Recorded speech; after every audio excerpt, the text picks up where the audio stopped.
1 Corinthians, dressing, all gifts. Huwag kung ako'y magsalita ng mga wika ng mga tao at ng mga anghel. Datapo at wala akong pag-ibig, ay ako'y naging tanso na tumutunog o batingaw na umaalingaw-ngaw.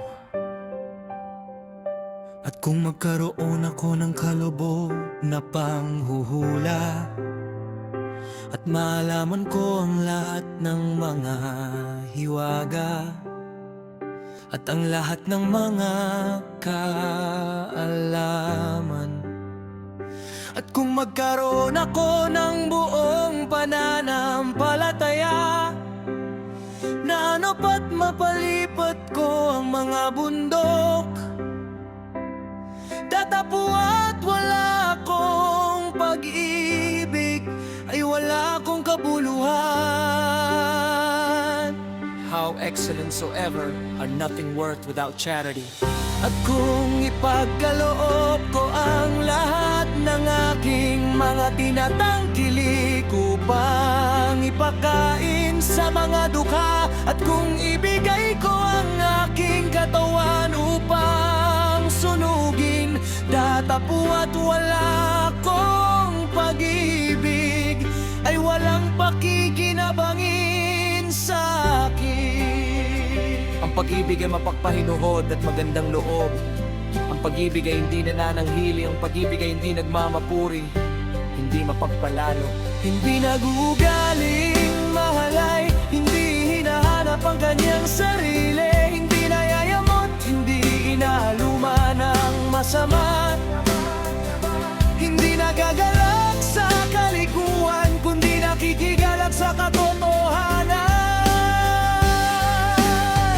Lahat ay binabata, lahat ay pinaniniwalaan, lahat ay inaasahan, lahat ay tinitiis. At pag-ibig ay hindi nagkukulang kailanman, kahit maging mga hula ay mga tapos, maging mga wika ay titigil, maging kaalaman ay mawawala.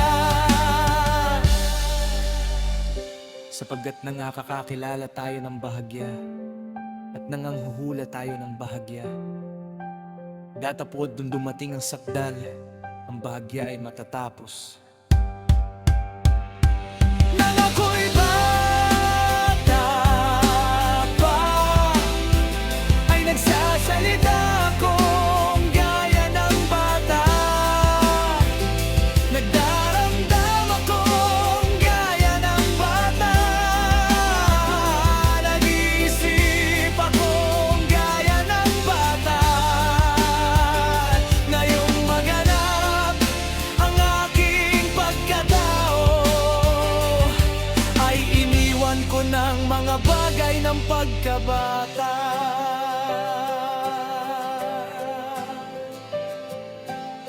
Sapagkat ngayon ay malabo tayong nakakikita sa isang salamin, ngunit pagkatapos ay makikita natin sa mukhaan. Ngayon nakikilala ko ng bahagya, ngunit pagkatapos ay makikilala ko ng gaya naman ng pagkakilala sa akin.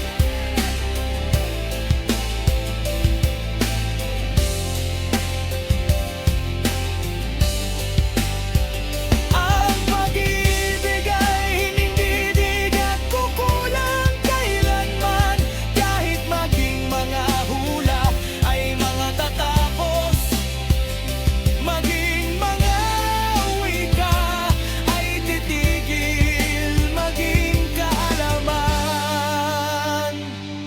ay mawawala.